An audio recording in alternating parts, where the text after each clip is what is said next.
Don't be surprised if your children are poorer than you. Do we doubt the hustling ability of your children? Absolutely not. Do we claim your children are less capable than you? Absolutely not. So why do we make that claim? Here's why.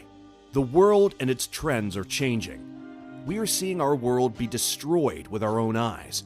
As society advances, it is assumed that each generation would live happier lives, but this trend has changed.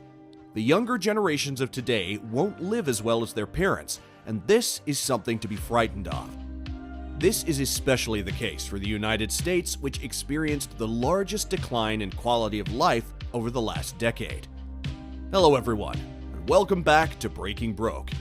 Before we delve into the reasons why your children are bound to be poorer than you, make sure you're subscribed to the channel to stay up to date with our content. Let's dive in. The United States declined, both in absolute terms and relative to its wealthy world power peers, ranking just 28th in social progress. For a country that likes to display itself as the best country in the world, it doesn't seem to be doing as well. The US is experiencing a social shift where the youth may not have much of a future to look forward to. There's already a wealth gap between boomers and millennials. The older generations have benefited from low interest rates to investments in companies that bolster pollution. This pollution would, later on, exacerbate the climate crisis and its strain on the younger generations. Now, let's not forget about the Great Recession that's already started to put millennials behind their older counterparts. The effect that this recession has had on the population is astounding. The Federal Reserve Bank of St. Louis found that millennials earned 34% less than they would have had there been no recession. This is no joke. Younger generations are facing dire consequences due to the sins of those before us, while they reaped all the benefits. Our generation is facing a housing market crisis where the prices of homes are way too expensive for us to even consider pursuing. Inflation is at a record high. The world is running out of natural resources, from fresh water to somehow sand. Social programs are on the decline. Unions are on the decline. The climate crisis is at large and will likely not be stopped nor solved. Let's take a deeper dive into our current situation. The past year has brought yet another recession. Younger workers were again disregarded. According to a report from the International Labor Organization, workers aged 15 to 24 saw employment losses of 8.7%, but among adults, employment loss was broadly 3.7%. The same report also warned that Gen Z, which has dealt with education cut short by the pandemic and a recession during their entry into the workforce, was at risk of becoming a lost generation. Some of you may be skeptical of how damaging it was for children to miss a year of school, but you would be surprised. Students are more likely to have economic problems and poor educational outcomes if they miss out on school. And don't forget that younger generations are already disadvantaged in general. It is unfortunate that this trend of economic problems for the youth won't go away anytime soon.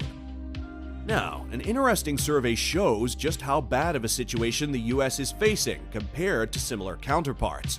In a Pew survey, a median of 52% of respondents and 71% in the US still think that the current economic situation is bad. But in New Zealand and Australia, respondents were optimistic, with over 70% of respondents in both answering that the economic situation is great. Why would the richest country on Earth be so behind in comparison to other developed nations in the EU and Oceania? These regions in the world understand just how important universal healthcare is, alongside worker rights, universal education, and housing. But the United States is willing to allow its citizens to suffer if it will produce a profit, even if that profit will be at the expense of the youth in the country. The American economy has thrown the youth into debt, depressed their wages, kept them from buying homes, and to top it all off, blamed them for everything. The youth are driven and trained to be capitalist slaves at a young age. We drive the youth into school to consume their time and childhood in unprecedented ways, and of course, students are reacting to this when they see the education models of other countries like Finland. Those students spend less time in school and still perform better academically than Americans. They also make sure to adopt affordable education that won't drive students into debt and ruin their lives, while the opposite is true for the United States. Students are expected to go into mountains of debt to work for a company that undervalues their labor and never be able to pay it all back. The United States has $1.75 trillion of student loan debt. $1.75 trillion. Let that sink in. So, like we said in the beginning, don't be surprised if your children are poorer than you. For more similar content, make sure to subscribe. Have a good day, and let's do our best to leave a better environment and economy for our children.